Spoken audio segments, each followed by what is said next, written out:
With the Kremlin cutting deals to ship its Sputnik V vaccine to countries that are struggling to defeat COVID-19, Russian soft power is on display.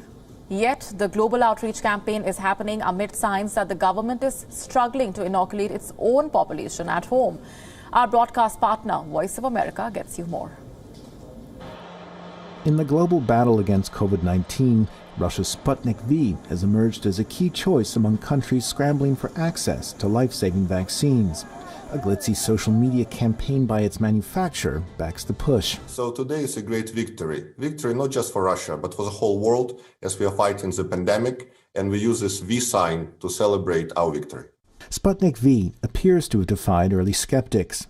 A recent independent review showed the vaccine with an efficacy rate of over 90%. It's a triumph of Russian soft power, say some observers, so long as the Kremlin manages to keep geopolitics out of the way. Whenever the image of this is that we are great because we are beating Pfizer and Moderna, this does not actually help Russia's image. So people care about getting a vaccine, not about Russia beating the United States. Russia's unique vaccine diplomacy has been particularly on display in Latin America. Russia has promised millions of doses to much fanfare. That the deals come across the backdrop of American drug manufacturers struggling to meet their own export quotas to the region only adds geopolitical dividends, say leading area experts. Latin America is important to Russian foreign policy, both in terms of gaining access to significant markets and making political allies amid a larger confrontation with the countries of the collective West. Less clear whether Russia's promises to the world come at the expense of needs at home.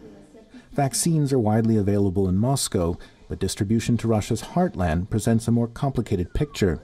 In Novosibirsk, the main urban hub in Siberia, residents pride themselves on an ethos of independence furnished by a cold and unforgiving climate. Yet local healthcare workers say amid a deadly pandemic, the mass vaccination effort in the area has struggled to keep pace. The number of those hoping to get vaccinated outnumbers those we can provide them to. So people will have to wait. A recent poll suggests nearly two-thirds of Russians refuse to take the Sputnik V vaccine altogether, a reflection, analysts say, of overexposure to years of state media crackling with conspiracies. The central reason, the key reason here, is that the government was spreading distrust. The irony, when it comes to Sputnik V, past lies could cast doubt on today's very real scientific achievements. And it may keep Russians from recognizing a good thing when it's just a shot away. Charles Maines for VOA News, Moscow.